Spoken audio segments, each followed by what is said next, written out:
स्वागत है आपका हमारे YouTube चैनल पर। मैं हूं सुरेंद्र और आप देख रहे हैं एस राज इंडिया। इस वीडियो में हम जानेंगे RCIT बुक के 12वें लेसन के बारे में, जिसका नाम है माइक्रोसॉफ्ट एक्सेल। यह इस लेसन का दूसरा भाग है। इसमें भी हम RCIT के लिए 35 बहुत ही महत्वपूर्ण प्रश्न लाए। तो बिना टाइम वेस्ट किए इस वीडियो को भी शुरू करते हैं। एक ऐसी फाइल है जो रेडी टू यूज़ रूप में एप्लीकेशन द्वारा प्रदान किया जाता है। Option A sheet, option B templates, option C book और ऑप्शन डी ऊपर के सभी।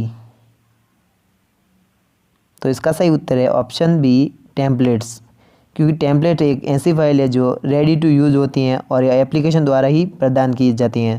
तो इसका सही उत्तर हो जाएगा ऑप्शन बी टेम्पलेट्स। एक्सेल में एवरेज एक है। Option A command, option B function, option C formula और ऑप्शन डी प्रोसेसर। तो इसका सही उत्तर है ऑप्शन बी फंक्शन, क्योंकि एक्सेल में एवरेज एक फंक्शन है। तो इसका सही उत्तर हो जाएगा option B function. MS Excel में सभी फॉर्मूले से शुरू होते हैं। ऑप्शन ए प्रतिशत, ऑप्शन बी बराबर, ऑप्शन सी प्लस और ऑप्शन डी इनमें से कोई नहीं। तो इसका सही उत्तर है ऑप्शन बी बराबर, क्योंकि MS एक्सेल में सभी फॉर्मूले बराबर से शुरू होते हैं। तो इसका सही उत्तर हो जाएगा ऑप्शन बी बराबर। टैब में स्पेलिंग चेक जैसे प्रूफिंग टूल्स होते हैं। Option A review, option B data, option C view और ऑप्शन डी इंसर्ट। तो इसका सही उत्तर है ऑप्शन ए रिव्यू, क्योंकि रिव्यू टैब में ही स्पेलिंग चेक जैसे प्रूफिंग टूल्स होते हैं। तो इसका सही उत्तर हो जाएगा option A review. Microsoft Excel 2010 में एक अकेली फाइल या डॉक्यूमेंट कहलाता है। Option A workbook, option B worksheet, option C sheet और ऑप्शन डी नोटबुक। तो इसका सही उत्तर है ऑप्शन ए वर्कबुक, क्योंकि माइक्रोसॉफ्ट एक्सेल 2010 में एक अकेली फाइल या डॉक्यूमेंट वर्कबुक कहलाता है। तो इसका सही उत्तर है option A workbook. MS Excel 2010 में कौन सी डिफ़ॉल्ट पेज ओरिएंटेशन सेटिंग होती हैं? Option A landscape, option B navigate, option C portrait और ऑप्शन डी उपरोक्त सभी। तो इसका सही उत्तर है ऑप्शन सी पोर्ट्रेट, क्योंकि MS एक्सेल 2010 में default page orientation setting portrait होती हैं। तो इसका सही उत्तर हो जाएगा option C portrait. MS Excel 2010 में बाय डिफ़ॉल्ट कितनी शीट होती हैं? Option A 1, option B 3, option C 4 और ऑप्शन डी इनमें से कोई नहीं। तो इसका सही उत्तर है ऑप्शन बी 3, क्योंकि MS एक्सेल 2010 में बाय डिफ़ॉल्ट 3 शीट होती हैं। तो इसका सही उत्तर हो जाएगा option B 3। By default cell में इंटर न्यूमेरिक वैल्यू का अलाइनमेंट क्या होता है? Option A left align, option B right align, option C centre align और ऑप्शन डी अनअलाइंड। तो इसका सही उत्तर है ऑप्शन बी राइट अलाइन, क्योंकि बाय डिफ़ॉल्ट सेल में इंटर न्यूमेरिक वैल्यू का अलाइनमेंट राइट अलाइन होता है। तो इसका सही उत्तर हो जाएगा option B right align. Microsoft Excel में किस तरह के चार्ट बनाए जा सकते हैं? ऑप्शन ए केवल रेखीय ग्राफ और पाई चार्ट, ऑप्शन बी केवल रेखीय graphs, option C bar chart, रेखीय ग्राफ और पाई चार्ट ऑप्शन डी केवल बार चार्ट और रेखीय ग्राफ्स। तो इसका सही उत्तर है ऑप्शन सी बार चार्ट, रेखीय ग्राफ और पाई चार्ट। अर्थात हम एक्सेल में बार चार्ट, रेखीय ग्राफ और पाई चार्ट तीनों ही प्रकार के चार्ट बना सकते हैं। तो इसका सही उत्तर हो जाएगा ऑप्शन सी बार चार्ट, रेखीय ग्राफ और पाई चार्ट। कमेंट इंसर्ट करने के लिए किस टैब का प्रयोग करते हैं? Option A home, option B page layout, option C view और ऑप्शन डी रिव्यू। तो इसका सही उत्तर है ऑप्शन डी रिव्यू, क्योंकि कमेंट इंसर्ट करने के लिए हम रिव्यू टैब का प्रयोग करते हैं। तो इसका सही उत्तर हो जाएगा ऑप्शन डी रिव्यू। जब आप एक से अधिक रेफरेंस डेटा शीट पर काम कर रहे होते हैं तो यह शीट कहलाती हैं। Option A referencing multiples, option B crop, option C अ और ब दोनों और ऑप्शन डी इनमें से कोई नहीं। तो इसका सही उत्तर है ऑप्शन ए रेफरेंसिंग मल्टीपल्स, क्योंकि जब हम एक से अधिक रेफरेंस डेटा शीट पर काम करते हैं तो यह शीट रेफरेंसिंग मल्टीपल्स कहलाती हैं। तो इसका सही उत्तर है option A referencing multiples. Cell के चारों ओर एक काले रंग की सीमा सेल को क्या संकेत करती हैं? ऑप्शन ए सेल संदर्भ, option B name box, option C सक्रिय सेल और ऑप्शन डी सेल पता। तो इसका सही उत्तर है ऑप्शन सी सक्रिय सेल, क्योंकि सेल के चारों ओर एक काले रंग की सीमा यह संकेत करती है कि यह एक सक्रिय सेल है। तो इसका सही उत्तर हो जाएगा ऑप्शन सी सक्रिय सेल। निम्न में कौन सी एक्सेल की टर्म नहीं है? Option A cells, option B row, option C column और ऑप्शन डी डॉक्यूमेंट। तो इसका सही उत्तर हो जाएगा ऑप्शन डी डॉक्यूमेंट, क्योंकि सेल्स, रो और कॉलम सभी एक्सेल की टर्म है, लेकिन डॉक्यूमेंट एक्सेल की टर्म नहीं है, यह वर्ड की टर्म है। तो इसका सही उत्तर हो जाएगा ऑप्शन डी डॉक्यूमेंट। स्प्लिटिंग या फ्रीजिंग पेन्स के द्वारा आप वर्कशीट के दो क्षेत्रों को देख सकते हैं तथा इनके द्वारा आप लॉक कर सकते हैं। Option A sheet, option B page, option C row या कॉलम और ऑप्शन डी इनमें से कोई नहीं। तो इसका सही उत्तर है ऑप्शन सी रो या कॉलम। हम स्प्लिटिंग या फ्रीजिंग पेन्स के द्वारा एक वर्कशीट में दो क्षेत्रों को देख सकते हैं, तो इनके द्वारा हम क्या लॉक करेंगे? रो और कॉलम। तो इसका सही उत्तर हो जाएगा ऑप्शन सी रो और कॉलम। एक्सेल में एक्टिव सेल के कमेंट्स को कौन डिस्प्ले करता है? Option A name box, option B row headings, option C task pane और ऑप्शन डी फॉर्मूला बार। तो इसका सही उत्तर है ऑप्शन डी फॉर्मूला बार, क्योंकि एक्सेल में एक्टिव सेल के कमेंट्स को फॉर्मूला बार ही डिस्प्ले करता है। तो इसका सही उत्तर हो जाएगा option D formula bar. MS Excel 2010 का उपयोग विभिन्न प्रकार में किया जाता है जो सामान्य से लेकर जटिल कार्यों तक उपयोगी होते हैं। Option A manipulation, option B गणना, ऑप्शन सी प्रेजेंटेशन और ऑप्शन डी एक्सप्रेशन। तो इसका सही उत्तर हो जाएगा ऑप्शन बी गणना, क्योंकि MS एक्सेल 2010 का उपयोग विभिन्न प्रकार में किया जाता है जो सामान्य से लेकर जटिल कार्यों तक गणना में उपयोगी होता है। तो इसका सही उत्तर हो जाएगा ऑप्शन बी गणना। एक्सेल वर्कबुक निम्न में से किन के संयोजन से बनती है? Option A workbook, option B worksheet, option C chart और ऑप्शन डी वर्कशीट और चार्ट। तो इसका सही उत्तर हो जाएगा ऑप्शन डी, वर्कशीट और चार्ट, क्योंकि एक्सेल वर्कबुक वर्कशीट और चार्ट के संयोजन से बनती हैं। तो इसका सही उत्तर हो जाएगा ऑप्शन डी, वर्कशीट और chart.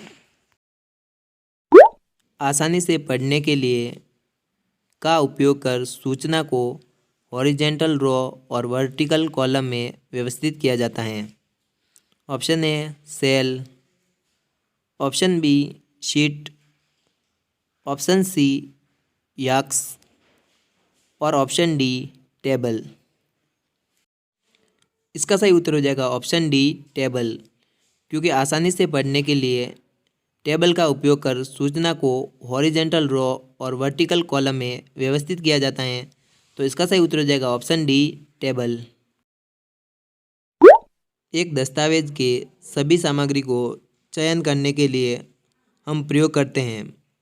Option A Ctrl+A, option B Ctrl+Z, option C Ctrl+C और ऑप्शन डी Ctrl+U।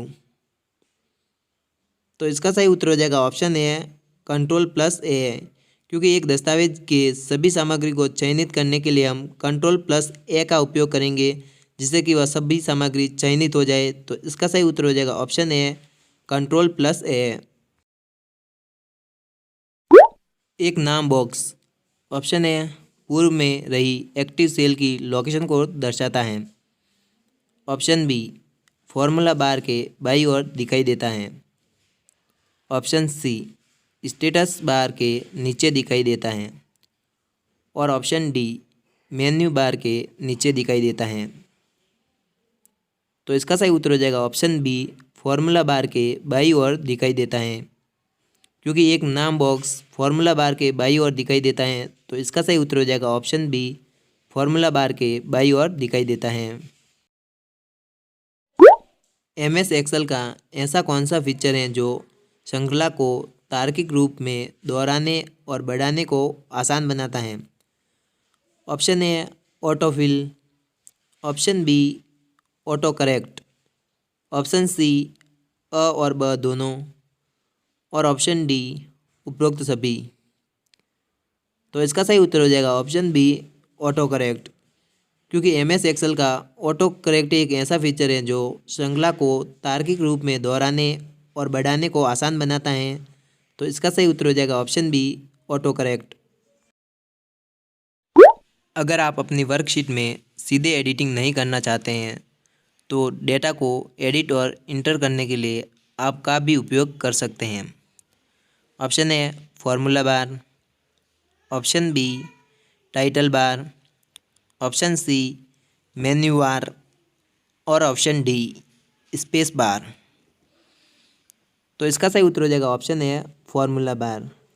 अगर हम अपनी वर्कशीट में सीधे एडिटिंग नहीं करना चाहते तो डेटा को एडिट और इंटर करने के लिए हम फॉर्मूला बार का भी उपयोग कर सकते हैं। तो इसका सही उत्तर हो जाएगा ऑप्शन ए फॉर्मूला बार। एक पृथक शीट के सेल से आंकड़ों को प्राप्त करना कहलाता है। Option A accessing, option B referencing, option C updating और ऑप्शन डी फंक्शनिंग। तो इसका सही उत्तर है ऑप्शन बी रेफरेंसिंग, क्योंकि एक पृथक शीट के सेल से आंकड़ों को प्राप्त करना रेफरेंसिंग कहलाता है। तो इसका सही उत्तर हो जाएगा ऑप्शन बी रेफरेंसिंग। ऐसा नियम है जो वैल्यू के पूर्वानुमान में मदद करता है। Option A find, option B replace, option C goal seek और ऑप्शन डी गो टू। तो इसका सही उत्तर हो जाएगा ऑप्शन सी गोल सीक, क्योंकि गोल सीक ही एक ऐसा नियम है जो वैल्यू के पूर्वानुमान में मदद करता है। तो इसका सही उत्तर हो जाएगा option C goal seek. Split, arrange, filter पूर्वलिखित फॉर्मूले होते हैं जो स्वतः गणना करने का कार्य करते हैं। Option A function, option B equation, option C templates और ऑप्शन डी रिएक्शन। तो इसका सही उत्तर हो जाएगा ऑप्शन ए फंक्शन, क्योंकि स्प्लिट, अरेंज, फिल्टर और फंक्शन पूर्वलिखित फॉर्मूले होते हैं जो स्वतः गणना का कार्य करते हैं। तो इसका सही उत्तर हो जाएगा option A function. MS Excel में SQR पता करता है। ऑप्शन ए का वर्ग, ऑप्शन बी 2 की घात x, ऑप्शन सी x का वर्गमूल और ऑप्शन डी उपरोक्त में से कोई नहीं। तो इसका सही उत्तर हो जाएगा ऑप्शन बी 2 की घात x, क्योंकि MS एक्सेल में SQR 2 की घात x का पता करता है। तो इसका सही उत्तर हो जाएगा ऑप्शन बी 2 की घात x। एक्सेल में बनने वाली शीट को निम्न में से क्या कहा जाता है? Option A document sheet, option B spreadsheet, option C file sheet और ऑप्शन डी है फोल्डर शीट। तो इसका सही उत्तर हो जाएगा ऑप्शन बी स्प्रेडशीट, क्योंकि एक्सेल में बनने वाली शीट को हम स्प्रेडशीट कहते हैं। तो इसका सही उत्तर हो जाएगा ऑप्शन बी स्प्रेडशीट। निम्न में से किसका प्रयोग पृष्ठ संख्या अथवा डॉक्यूमेंट संबंधी सूचना देने के लिए होता है? Option A footnote, option B header footer, option C bookmark और ऑप्शन डी कैप्शन। तो इसका सही उत्तर हो जाएगा ऑप्शन बी हेडर फुटर, क्योंकि हेडर फुटर का प्रयोग ही पृष्ठ संख्या अथवा डॉक्यूमेंट संबंधी सूचना देने के लिए किया जाता है। तो इसका सही उत्तर हो जाएगा option B header footer. Predefined formula होते हैं जो स्वतः गणना का कार्य करते हैं। Option A function, option B word verb, option C autosum और ऑप्शन डी लॉजिकल। तो इसका सही उत्तर हो जाएगा ऑप्शन ए फंक्शन, क्योंकि फंक्शन ही प्री डिफाइंड फॉर्मूले होते हैं जो स्वतः गणना का कार्य करते हैं। तो इसका सही उत्तर हो जाएगा ऑप्शन ए फंक्शन। एक सूत्र बनाने के लिए आप किसका उपयोग कर सकते हैं? ऑप्शन ए सेल वस्तु मूल्यों लेकिन मेल का नहीं, ऑप्शन बी सेल संदर्भ का नहीं बल्कि सेल वैल्यू का, ऑप्शन सी सेल वैल्यू और सेल संदर्भ का, ऑप्शन डी सेल वैल्यू या सेल का नहीं हालांकि दोनों एक ही समय नहीं हो।